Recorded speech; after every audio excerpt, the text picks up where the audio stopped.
Assalamualaikum warahmatullahi wabarakatuh. Selamat pagi, salam sejahtera untuk kita semua. Perkenalkan, nama saya Nada Fadilah Hanifah Putri, NPM A1H024005. Pada kesempatan kali ini, saya akan memaparkan ringkasan materi dari pertemuan 1 sampai dengan pertemuan 15 dalam mata kuliah Bahasa Indonesia untuk perguruan tinggi.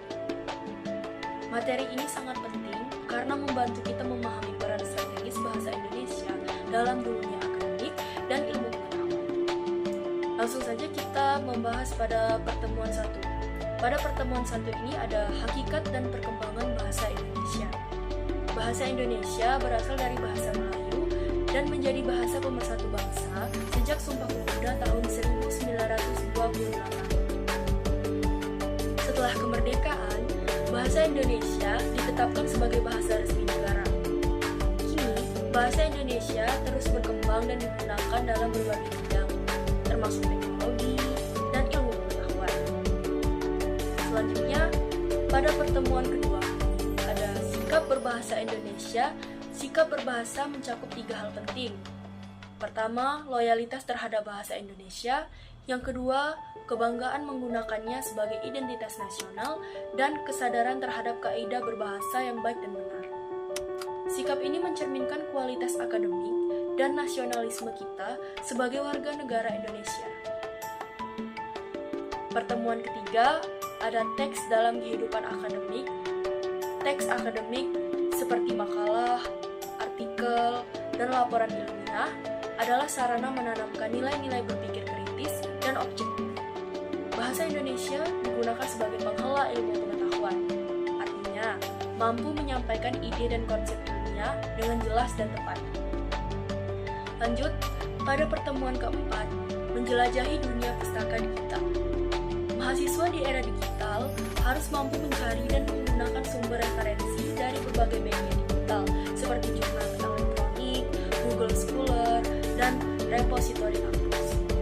Kemampuan ini mendukung proses penulisan ilmiah dan pengembangan pengetahuan yang akurat dan kredibel. Lanjut pada pertemuan kelima. Pada pertemuan kelima ini, kita membahas tentang presentasi ilmiah. Apa itu presentasi ilmiah?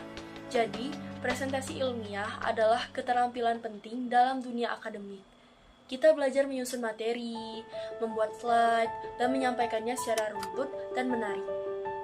Keberhasilan presentasi ilmiah ini juga dinilai dari cara penyampaian dan penguasaan materi. Temuan 67, mendesain proposal kegiatan. Proposal kegiatan berisi rencana pelaksanaan sebuah program.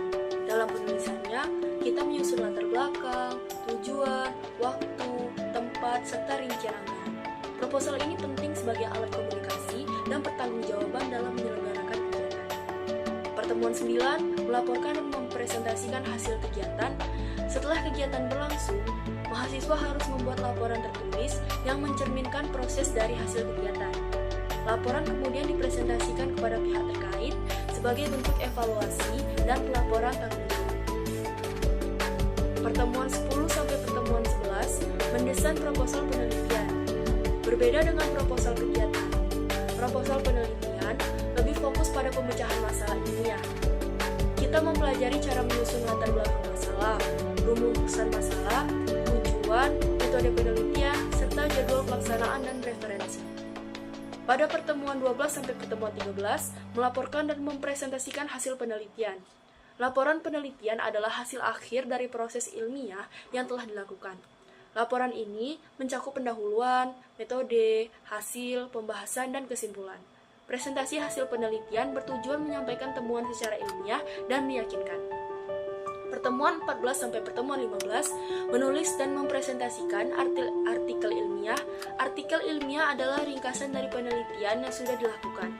Kita belajar menulis artikel sesuai kaidah ilmiah, menggunakan referensi, dan menghindari plagiarisme. Artikel ini kemudian dipresentasikan baik di kelas, seminar, maupun untuk publikasi jurnal. Nah, dari pertemuan 1 hingga pertemuan 15, kita dibekali berbagai keterampilan penting, membaca, kritis, menulis akademik, berpikir ilmiah, dan berkomunikasi efektif. Semua itu dilakukan dengan bahasa Indonesia sebagai alat utamanya. Maka, mari kita jaga, kembangkan, dan bangga bahasa Indonesia sebagai bahasa ilmu pengetahuan. Sekian presentasi dari saya. Terima kasih atas perhatian Bapak dan Ibu dan teman-teman semua. Wassalamualaikum warahmatullahi wabarakatuh.